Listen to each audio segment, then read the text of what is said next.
Actor Tab Hunter, star of Damn Yankees movie, dies age 86. File in this October 14, 2005. File photo. Hollywood icon Tab Hunter answers questions from the crowd during a book signing in New York for his memoir, Tab Hunter Confidential, The Making of a Movie Star. Hunter, the blonde actor and singer who was the heartthrob of millions of teenage girls in the 1950s, and received new attention decades later when he revealed that he was gay, has died. He was 86. AP photo. Julie Jacobson. File. Tab Hunter, the blonde actor and singer who was a heartthrob for millions of teenagers in the 1950s with such films as Battle Cry and Damn Yankees, and received new attention decades later when he revealed that he was gay, has died. He was 86. Producer and spouse Alan Glazer said Hunter died Sunday of a blood clot in his leg that caused cardiac arrest. Glazer called the death sudden and unexpected. Hunter was a star for several years. In addition to his hit movies, his recording of Young Love topped the Billboard pop chart in 1957. But in his 2005 memoir, Tab Hunter Confidential, The Making of a Movie Star, Hunter recounted the stresses of being a love object to millions of young women when he was, in reality, a gay man. I believe, wholeheartedly, still do, that a person's happiness depends on being true to themselves, he wrote. The dilemma, of course, that was being true to myself, and I'm talking sexually now, was impossible in 1953. Among those stars honoring Hunter on Monday included Harvey Fierstein, who called Hunter a gay icon and true gentleman on Twitter, adding, "We shared some good laughs back in the 80s. I was always fond of this dear man." Zachary Quinto on Instagram also cheered Hunter's vital and generous nature, and called him a pioneer of self-acceptance, who moved through the world with authenticity as his guide. Glad tweeted, "Our hearts are with Tab's loved ones." Born Arthur Andrew Kelm, his screen Tab, slang for name, at the time, was fabricated by Henry Wilson, the same talent agent who came up with the names Rock Hudson and Rory Calhoun. The legend goes that Wilson said to the young man, "We've got to find something to tab you with. Do you have any hobbies?" His client answered, "I ride horses." Hunter's agent, "That's it, we'll call you Tab Hunter." With no dramatic training, Hunter was cast in a minor role in the 1950 drama, The Lawless. The fuss over the young actor began 2 years later when he appeared bare-chested opposite Linda Darnell in the British-made Island of Desire. Soon his handsome face and muscular build appeared on magazine covers.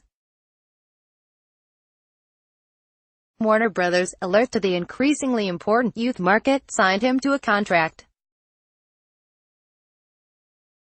Hunter made a flurry of movies in the latter half of the 1950s, aimed at capitalizing on his popularity with young girls. The films included such war dramas as Battle Cry, with Van Heflin, and Lafayette Escadrille, Clint Eastwood in a small role. He made the westerns, The Burning Hills, Natalie Wood, and They Came to Cordora, Gary Cooper, Rita Hayworth. And he made romantic comedies like The Pleasure of His Company, Fred Astaire, Debbie Reynolds. A highlight was the 1958 Damn Yankees, an adaptation of the hit Broadway musical with Gwen Verdon and Ray Walston in their Tony-winning New York roles, and the original director, George Abbott, sharing direction with Stanley Donen. The New York Times critic noted that Hunter has the clean, naive look of a lad breaking into the big leagues and into the magical company of a first-rate star. Besides the movies, he displayed his athletic skills. He had been a figure skater as well as horseman, in a TV special, Hans Brinker, or The Silver Skates. As with so many pop idols, his fans grew up and a new generation sought other favorites.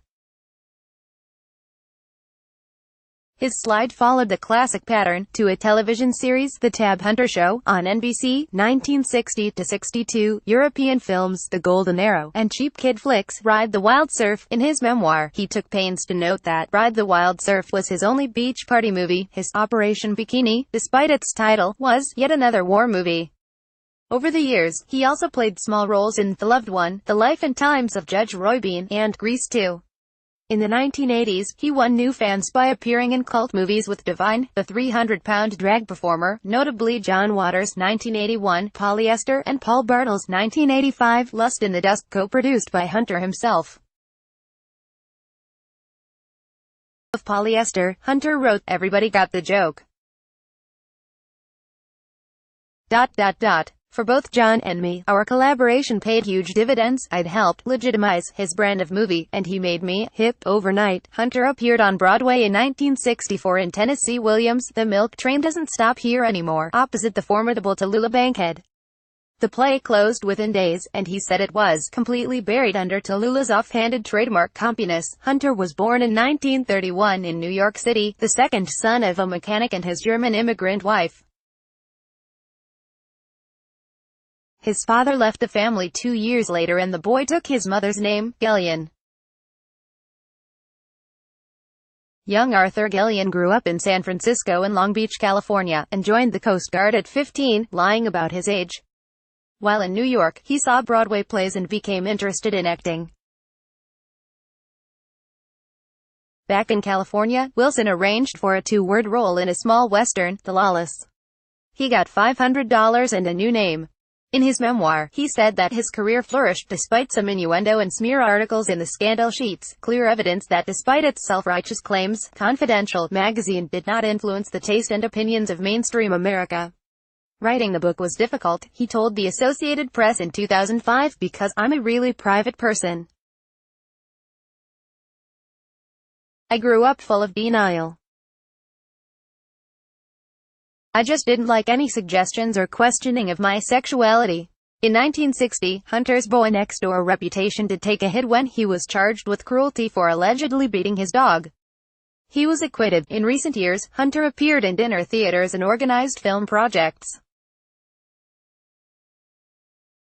After living on a ranch in New Mexico for a time, he took a home in Montecito in Santa Barbara County with Glazer. He didn't dwell on his Hollywood career or regret losing it. "I had my fling, and I was very fortunate," he remarked. "But that's all in my past." The late AP Entertainment writer Bob Thomas contributed to this report. Copyright 2018 The Associated Press. All rights reserved. This material may not be published, broadcast, written or redistributed. Advertiser content.